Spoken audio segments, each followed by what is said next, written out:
Tout est bien qui finit bien. Beaucoup de gens aiment réfléchir sous la douche. Mon père et ma mère devaient réfléchir 2 fois mieux puisqu'ils y étaient ensemble. Quand ils s'étaient réveillés vers 13 heures, ils ne pouvaient pas me voir, j'étais cachée. J'avais peur, il refaisait chaud dans la maison. Toujours couchés sur le matelas, dans le salon, ils se sont démêlés avant de se regarder, gênés. Aucun des deux ne voulait parler le premier. Ils se fixaient, étonnés de se retrouver ainsi. Ma mère a dit la première chose qui lui passait par le nez. Ça sent le policier qui a travaillé fort toute la nuit. Quand ils m'ont croisé dans le couloir, ils m'ont embrassé tous les deux avec beaucoup d'amour. Mais cette fois, ma mère ne m'a pas demandé d'aider mon père à se laver. Elle n'a peut-être pas eu le temps. Ils avaient l'air vraiment pressés. Je ne les aurais pas écoutés s'ils n'avaient pas parlé si fort. C'est pas vrai, j'aurais écouté. Ne bouge pas comme ça, je vais te l'enlever moi-même. Si je reste sur une jambe, je vais tomber. Accroche-toi à moi. J'ai dit, accroche-toi, j'ai pas dit, frotte-toi. C'est à cause des plâtres. Lève l'autre jambe que j'enlève tes bobettes. Voilà, voilà. Elle est levée. Oh. Mon cochon. Je ne sais pas s'il réfléchissait beaucoup, mais il faisait de drôles de bruits. Hoche. Ah. Ma mère était maintenant d'accord pour tout. Oh oui. Oh oui. Oh oui. Parfois, on comprend les choses, mais on ne veut pas l'admettre. Je savais ce que faisaient mon père et ma mère sous la douche. Même si cela me faisait plaisir, je ne veux pas en parler. Ils n'ont pas voulu en parler non plus en sortant de la salle de bain. Ils sont passés devant moi en sifflant. Le téléphone a sonné, j'ai décroché. Je ne voulais pas arrêter la musique. Sergent-chef Couillard à l'appareil. Pourrais-je parler à Martin? C'est urgent. Quand on est arrivé, avec mon père et ma mère, à la résidence pour personnes âgées, les sinistrés d'un soir descendaient des autobus. Ils avaient l'air contents de rentrer chez eux. Dès qu'ils ont aperçu mon père, ils se sont tous mis autour de lui pour l'applaudir. Papa était devenu l'idole des vieux. J'étais collée à lui, j'ai entendu ce que le sergent-chef Couillard lui a dit. Il refusait de rentrer tant que tu n'étais pas là. Des becs, mon père, il en a eu. Toutes les personnes âgées voulaient l'embrasser, le remercier, le toucher. Attention, Archambault, tu vas lui briser ses plâtres. Je vous ai pas déjà serré la main, vous? C'était mon jumeau. Les gagnés, on en laisse pour les autres. Je gage 2 piastres qu'il habite à moins d'un bloc. Je prends. Mon père a dû promettre qu'il reviendrait pour qu'il accepte enfin de réintégrer leur chambre. J'étais fière de lui, tellement fière. Maman, je crois, l'était encore plus que moi. Je l'observais l'admirer. Elle riait, elle était heureuse. Le sergent-chef Couillard, je l'aimais bien. Je sentais que, lui aussi, appréciait mon père. Je comprends pas ça que tu reprennes pas du service. Un gars de ta trempe, c'est pas fait pour pourrir à l'école. Ma mère a croisé ses doigts et fermé les yeux. Son vœu a été exaucé. Mon père n'a rien dit, mais dans ses yeux, on pouvait lire sa réponse. Maman s'est collée à lui. Il s'est tourné vers elle. Ils se sont longuement regardés. Ils se sont approchés l'un de l'autre, enfin surtout leurs bouches, tellement ils étaient déjà serrés. Ils se sont embrassés longtemps, très longtemps.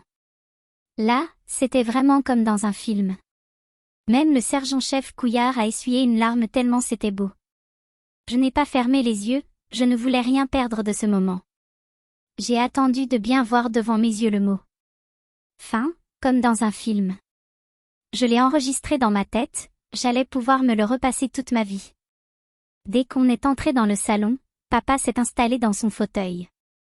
Maman l'a tout de suite rejoint en s'asseyant sur la coudoir. Elle a passé la main sur son épaule, exactement comme avant. Je les observais, je ne disais rien. Ils m'amusaient, à s'interroger du regard pour savoir lequel des deux allait parler le premier.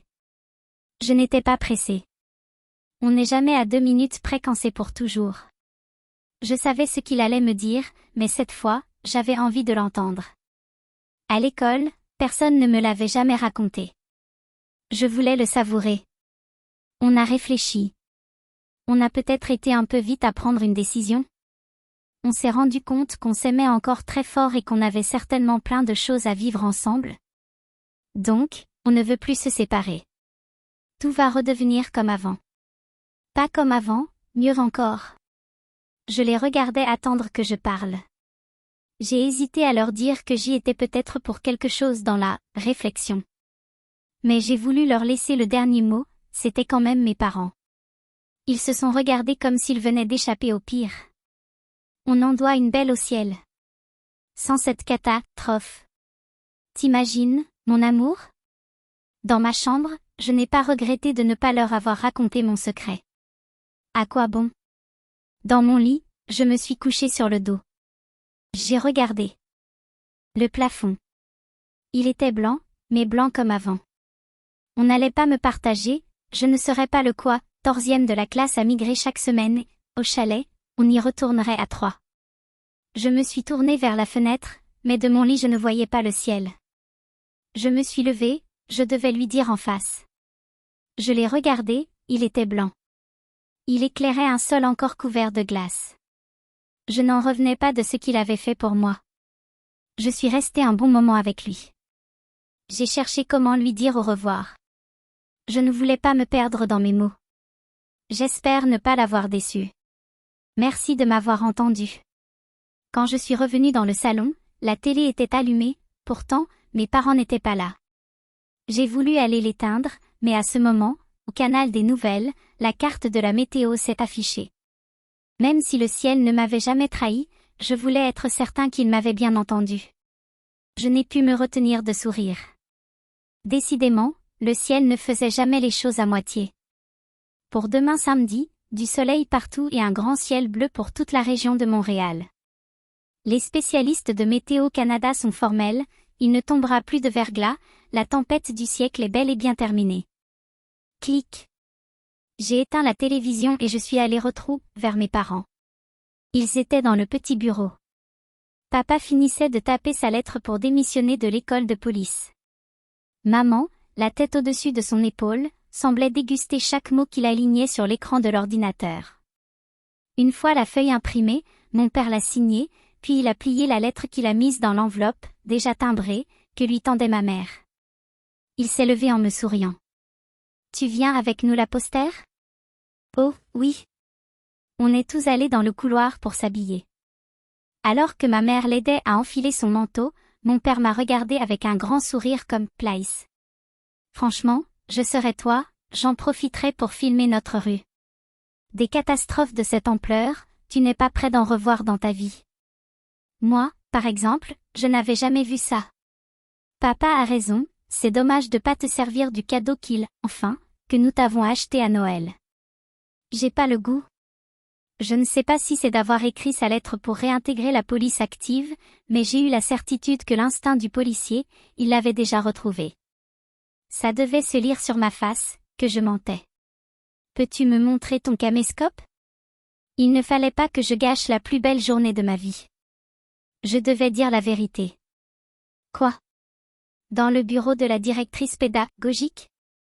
Je ne t'avais pas dit de ne pas l'emporter à l'école? Mon père ne m'avait pas parlé méchamment. J'ai répondu avec mon cœur. On fait tous des erreurs. Mes parents se sont regardés, ils se sont sentis idiots. Papa m'a tout de suite pris dans ses bras. Dans mes cheveux, j'ai senti une main. C'était facile de deviner que c'était celle de maman, il n'y avait pas de plâtre. Tu as raison. La vie te donne toujours une autre chance. Dès le lundi matin, les écoles ont rouvert leurs portes. Comme d'habitude, Alex m'attendait au bas des escaliers de mon bloc. Il a tout de suite vu que j'étais inquiet.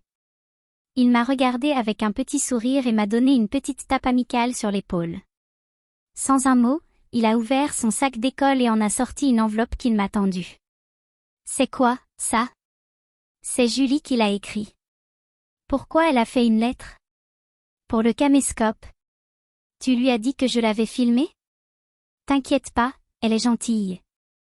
Puis maintenant, elle est en amour, donc elle est encore plus gentille. Elle dit quoi, dans sa lettre? Qu'on tournait un film sur l'histoire d'un petit chat perdu et qu'en filmant, on n'a pas vu qu'on voyait ses seins. Elle va jamais croire ça, la directrice pédagogique. Ce n'est pas qu'elle n'a pas cru, c'est qu'elle s'en foutait. Elle était au téléphone quand on est entré dans son bureau. Elle ne nous a même pas regardés. Elle est restée debout. Il y avait un énorme coussin sur son siège. Lui aussi, le coccyx. Incroyable, l'ambulance s'est arrêtée pour le ramasser en route. On a été monté en même temps à la radiologie. On est filé au même endroit. On était allongés chacun sur un brancard. Au premier regard, ça a été le coup de foudre. Tu imagines la chance que j'ai eue en tombant sur le cul grâce à ce verglas. Dis sans que j'attendais l'amour. Alex m'a regardé avec une sincère admiration pour l'ensemble de mon œuvre. Attends 2 secondes, j'ai du monde dans le bureau. Vous êtes là pourquoi, vous, déjà? Pour mon caméscope, madame. Ah oui, ça me revient. Il ne faudra pas recommencer. Elle a ouvert son tiroir. Elle n'avait vraiment pas envie de nous parler. Elle m'a tendu le caméscope, mais c'est Alex qu'elle a regardé. Même lui a été surpris qu'elle lui parle si gentiment. Ton père a laissé un message, il veut me rencontrer pour savoir comment ça va pour toi, l'école. C'est une bonne nouvelle, ça. Fais comme du monde et je n'aurai que de bonnes choses à lui dire. Sur le chemin du retour, on n'a pas parlé. C'est comme s'il fallait que l'on digère. Alex avait un petit sourire qui ne le quittait plus. En silence, je crois qu'on faisait la même chose. On observait les passants en se demandant si quelque chose venait de changer dans leur vie. Quand on s'est engagé dans notre rue, on a vu, au loin, Michel et Simon qui promenaient Pipo ensemble. On s'est assis sur les marches de l'entrée d'Alex. Puis, on a entendu quelqu'un siffler. On n'a pas été étonné de voir Boris, tout dépeigné, sortir au bras de Julie. Elle s'est tournée vers nous. Alex a juste levé son pouce. Julie lui a lâché un clin d'œil. Ils ont disparu au coin du bloc. Je me suis levée. Je m'en vais chez nous, mes parents m'attendent. Moi aussi. Mon père a retrouvé le numéro de ma mère au Mexique. On l'appelle ce soir. On s'est fixé un long moment. J'étais tellement heureux pour lui. Il s'est approché et m'a enlacé en me serrant très fort. J'ai fait pareil. Bonne chance, Alex. Quand je suis rentrée avec le caméscope à la maison, mon père et ma mère étaient dans le salon, télé éteinte, assis l'un à côté de l'autre sur le divan à $3000. Le bras de mon père était autour des épaules de ma mère. Dans un même mouvement, ils se sont tournés vers moi. Je ne sais même plus lequel a parlé. Tu vois? Tout est bien qui finit bien. 9 ans plus tard. Roulade. Pipo, lentement, s'est exécuté de son corps fatigué. Il a toujours été blanc, mais maintenant il a de nouveaux poils blancs. Il est vraiment très blanc, presque transparent. Je sais qu'il ne fera qu'un seul tour sur lui-même. Fidèle parmi les fidèles, jusqu'à son dernier jour, il fera son numéro pour me faire plaisir. Les chiens, c'est comme les grands champions, il ne faut pas s'y attacher, sinon, rendus en fin de carrière, ils nous rendent tristes. Claque des doigts. Fais-le ramper. Non, il est trop vieux maintenant. Je veux que tu le fasses ramper, j'ai dit. À 20 ans, on a la vie devant soi. Mais la petite sœur, on l'a toujours derrière soi. Je veux que tu le fasses ramper, j'ai dit. Si, à 9 ans, ma petite sœur a un sale caractère, c'est qu'elle est la petite dernière. Mais ça n'est pas la seule raison. Mes parents l'ont appelée à quoi? À l'état civil, l'agente administrative les avait prévenus qu'un prénom trop original, difficile à porter, pouvait parfois desservir l'enfant. Pour nous, c'est le moment où la vie a recommencé. Puis, on n'allait quand même pas l'appeler sous la douche? La légende dit que beaucoup d'enfants ont été conçus durant la crise du verglas. Ils en ont même parlé dans le journal. Mais quand on se prénomme à quoi, ça rend la vie difficile. Je vous l'ai déjà dit, les enfants sont cruels entre eux. À quoi, ça sert? À quoi, bon? Pipo a fait son pipi rituel sur ce petit arbre qui, sous la glace, avait plié en deux. Aujourd'hui, c'est un bel érable qui n'est pas encore le plus grand de la rue, mais qui se tient bien droit, la cime fière, pointée vers le ciel. Je veux que tu le fasses ramper, je t'ai dit. Il est trop vieux. Simon et Michel ne veulent pas qu'on le fatigue. Y a qu'à pas leur dire. Ça sera notre secret. Michel et Simon n'ont plus jamais acheté de Shiva Royal Salute, 21 ans d'âge. Ils ont même décidé de ne plus jamais en boire. Dans ce moment qu'ils croyaient unique ne se cachait que la volonté de ne pas exister. Lorsque Simon était allé se confesser auprès du président de l'Association des psys du Québec, il tenait sa tête sur un plateau, pensant qu'à la trâne, chair d'abord, cela lui ferait moins mal. Mais même lorsqu'on se croit condamné, les vérités de la vie sont toujours là pour nous rattraper. Simon, il n'y a rien là. Regarde-moi. J'ai plus un cheveu et un gros ventre. Tu crois que je l'ai connu où, Sonia? 23 ans de moins que moi. Tu m'as vu? T'as vu le pétard? À Météo Canada, le dévoilement de l'homosexualité de Michel n'avait déclenché aucune tempête, plutôt un redout. Maintenant, tout le monde savait. La révélation n'est pas qu'une lumière intérieure, c'est une lueur qui, en éclairant votre vraie face au monde, finira par changer ce que voit le monde. Pourquoi tu ne veux pas le faire ramper? Étais-je comme ça quand j'étais enfant? Fallait-il qu'on me dise 25 fois la même chose sans que je ne comprenne rien? J'ai tiré doucement sur la laisse de Pipo pour terminer le tour du bloc. À tout petit pas, il m'a suivi.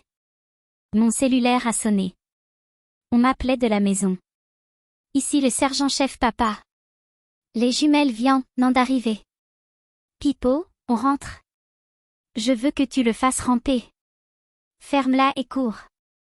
Lorsque mon père et ma mère m'avaient annoncé, ce 9 janvier 1998, qu'ils ne se quittaient plus, je n'avais savouré ma joie que très peu de temps. Alexandrie. Alexandra. Julien et les jumelles n'avaient plus d'électricité depuis 3 jours. Ils habitaient en Montérégie, une région durement touchée par le verglas. Il fallait que mon bonheur retrouvé me donne son prix. Comme si le ciel m'envoyait sa facture. Les sirènes du port d'Alexandrie chantent encore la même mélodie, waouh waouh. Les jumelles avaient couru partout, sauté sur tout ce qui pouvait vaguement rebondir. Elles entraient dans ma chambre sans frapper, voulaient à tout prix que je joue avec elles. Cet enfer avait duré 3 semaines, avant qu'elles retournent enfin dans leur maison. Mais la vertu du temps est de permettre aux plantes, même celles auxquelles vous étiez allergiques, de pousser. Si elles deviennent belles et ouvrent de jolis pétales, on ne les regarde plus de la même façon. Aujourd'hui, Alexandrie et Alexandra font naufrager les papillons de ma jeunesse. Allez, mon cochon, dis-nous laquelle a les plus beaux seins? Maintenant, je suis très à l'aise sur le sujet et je peux prétendre à une certaine expérience. On en parle souvent avec Alex. Tous les étés, depuis 8 ans, on les passe au Mexique, dans sa petite maison blanche au doux nom de la Pequena Felicidad, le petit bonheur. Lorsque nous nous étions quittés sur les marches de l'escalier, le jour où j'avais récupéré mon caméscope, il avait rejoint son père, qui l'attendait, téléphone sur les genoux. Alexis avait déplié un petit papier, usé par le temps, sur lequel était inscrit le numéro de Dolores. Il avait longuement hésité, de peur qu'elle l'ait oublié. Mais une voix qu'on a aimée, 1000 ans après, on s'en souvient. Il a suffi qu'elle décroche. Allô? Dolores? C'est moi, Alexis. Me pardonnas-tu mis à mort? En s'étant pardonné lui-même, grâce à la thérapie sur glace de Simon, Alexis n'en voulait plus à personne, et encore moins à Dolores. En enchaînant chantier sur chantier, en chantant l'amour et l'espoir sur les trottoirs du vieux Montréal, il avait pu acheter 2 allées simples pour Cancun. Alexis et Alex s'étaient envolés pour le Mexique au début du mois de juin 1998, 4 semaines avant la fin des classes.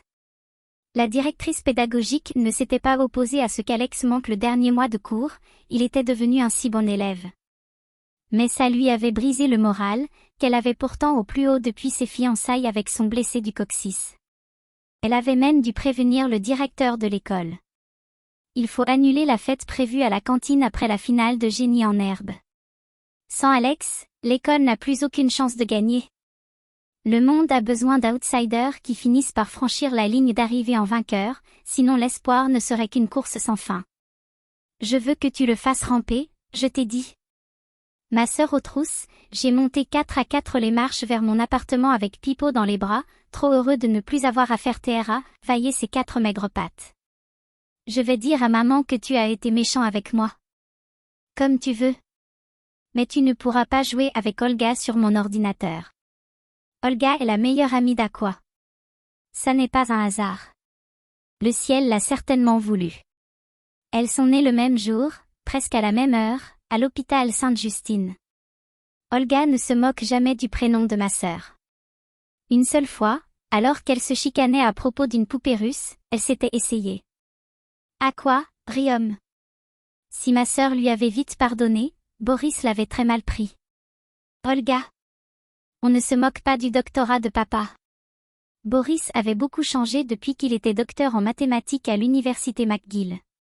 Sommité de la topologie, il publiait régulièrement le résultat de ses travaux dans la revue Nature, la référence mondiale. Lorsqu'il avait reçu la médaille Fields, récompense suprême du mathématicien, il avait eu la conviction de rejoindre, dans la dynastie des grands chercheurs de l'ex-empire soviétique, ces héros d'enfance, gloire du régime communiste, dont il avait voulu suivre le chemin. À l'université, il travaillait dans un grand bureau dont l'accès était rigoureusement gardé par Julie, son assistante très personnelle. Seul Brutus avait le droit d'entrer et de s'asseoir sur les genoux du grand docteur. Julie, chemisier boutonné toujours au col, nourrissait une extrême méfiance à l'égard des collaboratrices, pourtant hautement diplômées, qui gravitaient dans le département de son Boris chéri. Mademoiselle, nous sommes dans une université prestigieuse. Je crois que votre tenue insulte son histoire et dérange ceux qui perpétuent la tradition d'y réfléchir en paix pour le bien de l'humanité. En d'autres termes, au prochain décolleté, votre avenir, vous le découvrirez dans le cahier emploi de la presse. On était autour de la table quand Julie nous avait raconté cette anecdote. Ses amies, elle n'avait rien à leur cacher. Elle était toujours aussi naturelle, comme si, en revenant dans notre quartier, elle se retrouvait telle qu'elle était 10 ans plus tôt. Aujourd'hui, elle est devenue une belle dame de Westmount, dans sa grande maison, avec un gazon importé de Londres, entretenu par un jardinier qui ne parle que l'anglais. Mais elle n'avait rien oublié, elle me le rappelait chaque année.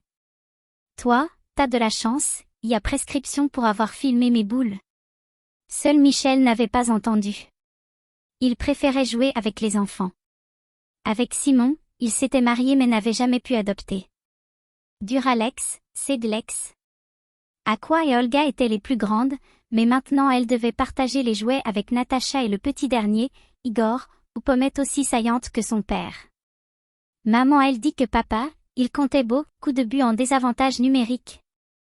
Les enfants nous ont rejoints en hurlant lorsque ma mère est sortie de la cuisine avec une immense galette des rois, faite maison, toujours la meilleure au monde. Ce qui était notre tradition familiale était maintenant le prétexte à nous retrouver tous, chaque année, au début du mois de janvier, pour fêter ensemble ce verglas qui nous avait réunis. On se racontait toujours les mêmes histoires, mais ça n'avait aucune importance. On ne se lassait jamais de les entendre. Et puis là, j'ai dit à Boris, ils nagent 2 par 2, comme s'ils étaient des couples. Ce n'est plus seul, en évitant les autres, qu'ils tracent leur chemin. C'est ensemble qu'ils le font. Depuis qu'ils ont froid. Maintenant, ils font des doubles nœuds. Mon père a eu la fève. Ma mère a, bien entendu, été sa reine. Elle a mis sa couronne, en veillant à ce qu'elle ne glisse pas. Tout le monde a applaudi dans un grand éclat de rire. Mes parents m'ont fixé un instant. Il a suffi d'un regard pour savoir qu'on se souvenait du même moment, de la même scène, lorsque, dans la cuisine, ils m'avaient annoncé le pire.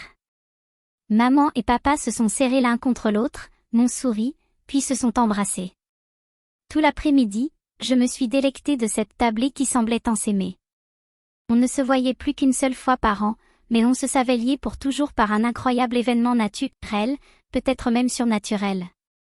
Le soir, dans ma chambre, après avoir chassé Aqua de mon ordinateur, j'ai attendu qu'elle cesse de hurler devant ma porte pour finir d'écrire mon histoire. Plus on grandit et mieux on comprend les cheminements intérieurs de notre enfance, qui s'avèrent parfois être d'étranges voyages. On parvient à les analyser, à en définir les causes, les motifs ou les destinations. On réussit surtout, dans les souvenirs, à déterminer la part du vrai dans l'irréel. Mais moi, Je ne chercherai jamais à comprendre comment j'avais pu imaginer avoir déclenché la crise du verglas. Je ne voulais pas que mes parents se séparent, c'est tout. Je ne vous ai jamais dit mon prénom. En cette dernière page, cela n'a plus aucune importance. Je voulais simplement, en me souvenant de ce mois de janvier 1998, et de tout ce qu'il m'avait inspiré, que mon histoire puisse appartenir à tous les enfants qui voudraient se faire entendre. Que la vie soit belle ainsi.